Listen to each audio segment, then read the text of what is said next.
Hola, hoy vamos a hablarles acerca de los derechos humanos y el derecho internacional humanitario. ¿Y Sami, qué son los derechos humanos?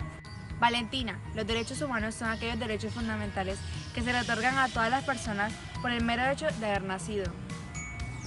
¿Y Sami, qué es el derecho internacional humanitario? Jesús, el derecho internacional humanitario, o DIH, es el conjunto de normas aplicadas en los conflictos bélicos.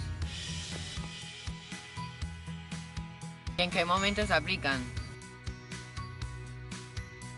Jesús, mientras que el derecho internacional humanitario se aplica en tiempo de conflicto armado, ya sea interno o internacional, Los derechos humanos se aplican permanentemente, tanto en épocas de paz como en épocas de disturbios.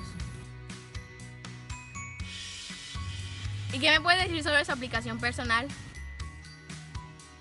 el derecho internacional humanitario solo protege a un tipo de individuos. Mientras que los derechos humanos protegen a todas las personas en todo momento. ¿Y a qué tipo de personas protege? El derecho internacional humanitario protege a las personas que pueden llegar a verse afectadas por el conflicto armado para poder limitar su sufrimiento.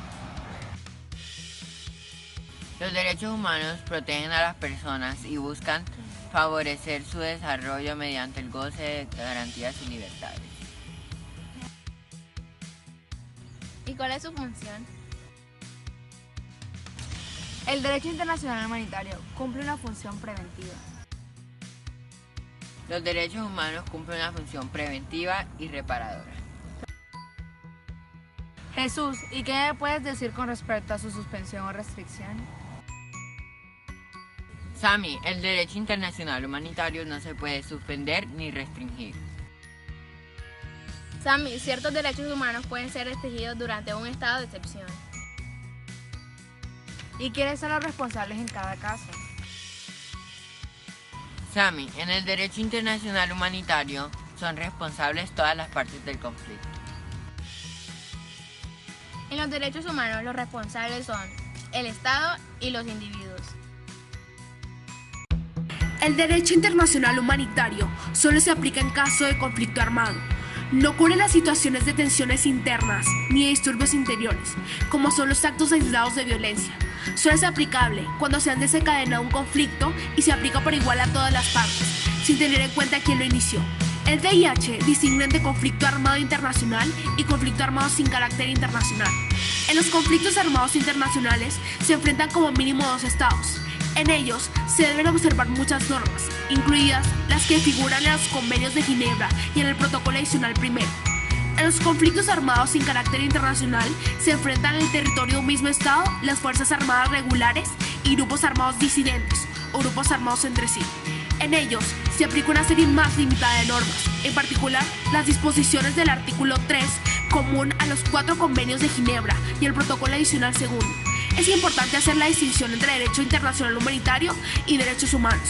Aunque algunas de sus normas son similares, estas dos ramas del derecho internacional se han desarrollado por separado y figuran en tratados diferentes. En particular, los derechos humanos, a diferencia del derecho internacional humanitario, son aplicables en tiempos de paz y muchas de sus posiciones pueden ser suspendidas durante un conflicto armado.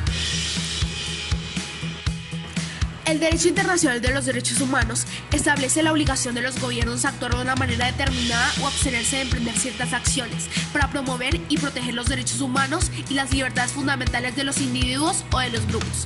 Uno de los grandes logros de las Naciones Unidas es la creación de una normativa integral sobre los derechos humanos, un código protegido a nivel universal e integral, al que todas las naciones pueden adherirse y al que toda persona aspira.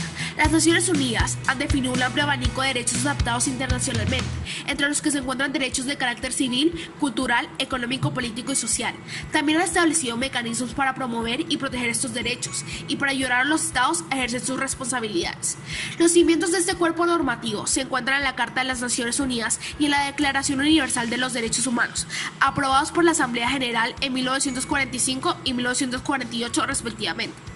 Desde entonces, las Naciones Unidas ha ido implementando el derecho de los derechos humanos para incluir normas específicas relacionadas con las mujeres, los niños, las personas con discapacidad, las minorías y otros grupos vulnerables, que ahora poseen derechos que los protegen frente a la discriminación que durante mucho tiempo ha sido común dentro de numerosas sociedades.